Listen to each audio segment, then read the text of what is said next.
Salutări tuturor și bine ați revenit la al doilea episod de pe canalul meu de YouTube, The Oak Valley House, adică Casa din Valea Stejarului. Astăzi vom vorbi despre canalizare, sera pentru răsaduri și patul de pătrunjel și leuștean și câteva altele. Vreau să mulțumesc tuturor celor care ați apreciat videoul anterior și mai ales lui Dani Ilie, primul abonat al canalului, așa că felicitări Dani, ai câștigat acest borcan de gogonele făcut de noi toamna trecută. Felicitări! Să mă contactezi ca să vedem cum îl primești. Haideți să începem!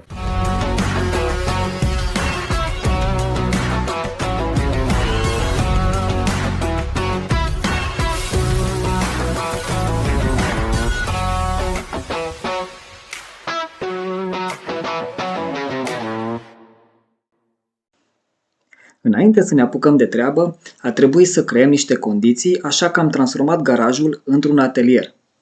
Întâi am separat zona de lucru cu o zonă pentru depozitare diverse, folosind ce cred eu că sunt fostele uși ale garajului. După, am adus din casă 3 corpuri de mobilă și le-am pus aici. Apoi, un banc de lucru aici, creat de o masă tot din casa adusă. Și încă o masă dreptunghiulară aici, creată din niște scânduri. Bun, acum avem unde să lucrăm și unde să punem sculele. Întâi, am făcut lucrurile care în videoul trecut trebuiau să dispară. Așa că am ras gardurile acesta și acesta. După, am ajutat splendida toaletă să se ridice la ceruri. În lipsa gardurilor, m-am apucat de canalizare, adică de săpat. Am un video făcut chiar atunci. Hai să vi-l arăt. Am săpat acum. Bine, de când ne-am mutat aici am început să tot săpăm. Numai că în decembrie, ba cruce roșie, ba sărbătoare, ba frig, ba îngheț, ba ploaie, ba nu știu ce. Și apoi ai săpat astăzi o oră, două. Mâine n-ai săpat, ai săpat poi mâine și tot așa am săpat noi de când ne-am mutat aici. Și ăsta este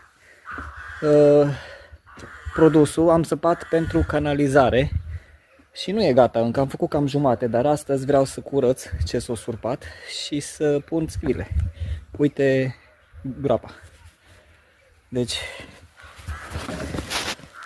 asta este ce merge la canal. Aia este o țeavă care era acolo, dar nu are treabă. Și eu de aici mă duc așa cu țeava pe sub paletul ăsta așa. Stai. Stați puțin. Ce este?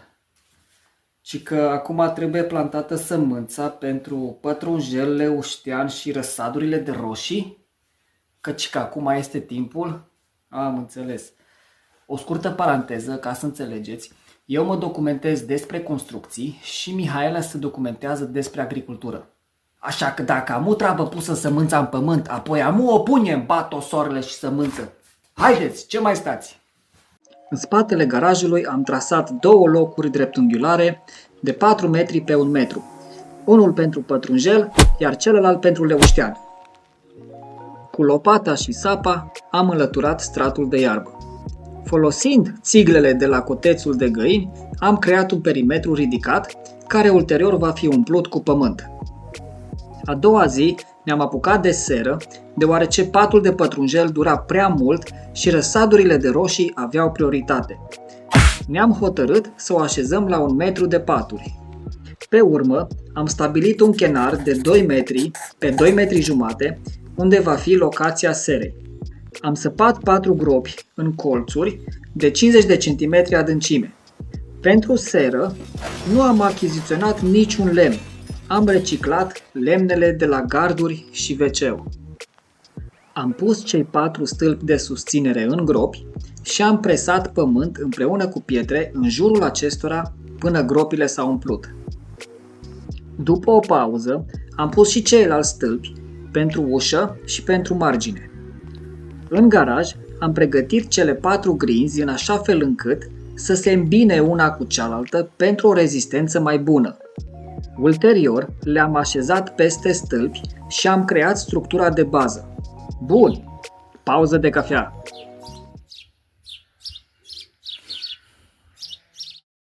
Am început să acoperim lateralele cu scânduri din gard.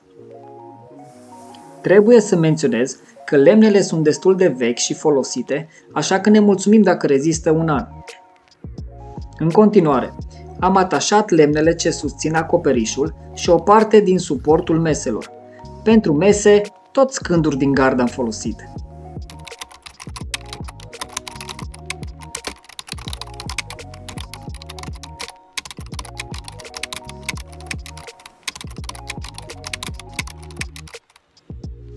Următoarea zi m-am ocupat de ușă. Ca bază pentru ușă am folosit o ușă veche de lemn primită de la socru.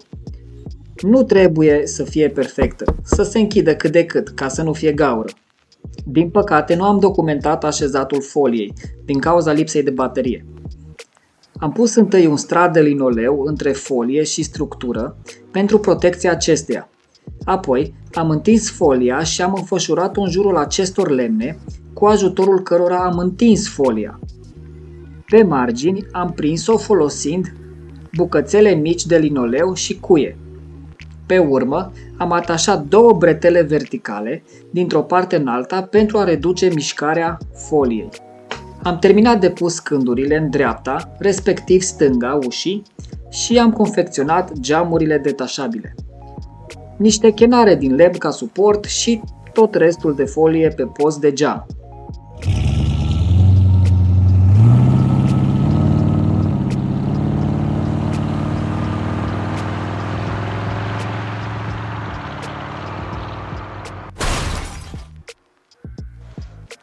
Iar, dragii mei, acesta este produsul finit.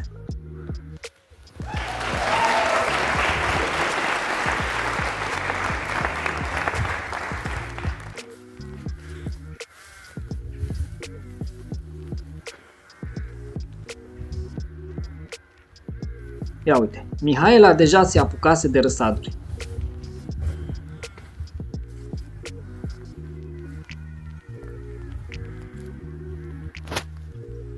Să revenim la paturile de pătrunjel, unde am terminat de construit perimetrul și de umplut cu pământ. Urmează să punem sistemul de picurare. Plasticul acela rotund are rol de a ține pământul să nu se surpe în timp ce pun țeava de apă. Aceasta este sursa de apă din grădină, adică cișmeaua. De aici am săpat un șanț de 20 de cm adâncime, unde urmează să pun țeava de apă. Neavând legăturile corecte între țeava de metal și cea de plastic, am improvizat cu tot felul de coturi și diametre, plus că am adăugat și un robinet pentru furtun. Arată ca o prostie, dar dacă funcționează, înseamnă că nu e prostie. De la cișmea, care se află aici, mergem cu prima țeavă la primul pat.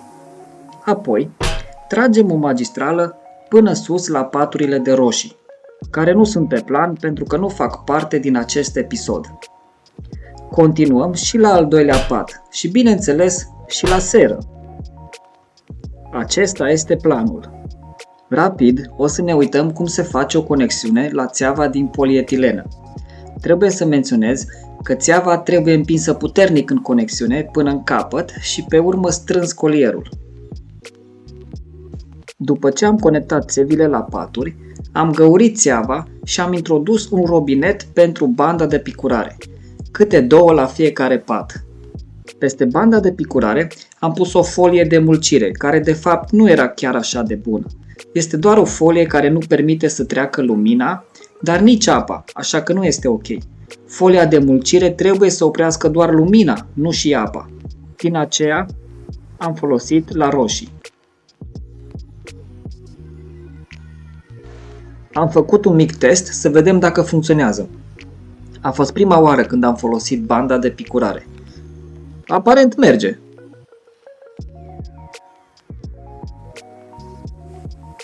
Bun. În continuare, am săpat și restul de șanț, după care am așezat țeava pentru a conecta și sera la apă.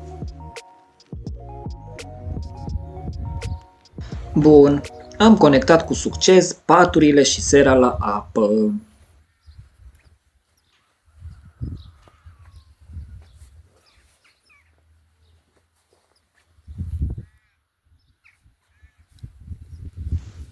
Înainte de final, o să vă povestesc despre pisicile de afară. Când ne-am mutat aici, ne-a întâmpinat centralista. O puteți vedea în primul video. A doua pisicuță a fost cenușăreasa. Pe scurt, Cenu. Apoi au apărut băieții Tomiță și La Candel. Mi-a plăcut mult de ei, mai ales lui Cenu. Puteți vedea cum interacționează cu La Candel. Mă gândesc că joacă șah. Ca rezultat al partidei de șah, Cenu a scos de sub lăniță 4 pioni ce i-au fost probabil capturați. Iar acum, avem curtea plină de mâțe. Așa că le-am construit o căsuță, tot din lemnele de la gard, pe care o folosesc și în prezent. Drept acoperiș am folosit țiglă de la cotețul de găini și am izolat-o cu celofane și pături. Ați fi surprinși cât de mulți șoareci au prins. Odată au prins chiar și 4 în aceeași zi. Pentru cei care ați vizionat până la final, vreau să vă arăt răsadurile și legumele care, teoretic, la momentul acestui video, încă nu erau făcute. Aici avem răsadurile din seră. Pe urmă avem patul numărul 1, pe care s-a plantat de la stânga la dreapta pătrunjel, leuștean și încă ceva. Pe patul numărul 2, în stânga este ceva, urmat de salată verde și salată roșie. Hai să vedem cine știe. Dacă ați ghicit, lăsați un comentariu. Vreau să vă mulțumesc pentru vizualizare și ne auzim pe data viitoare. La revedere!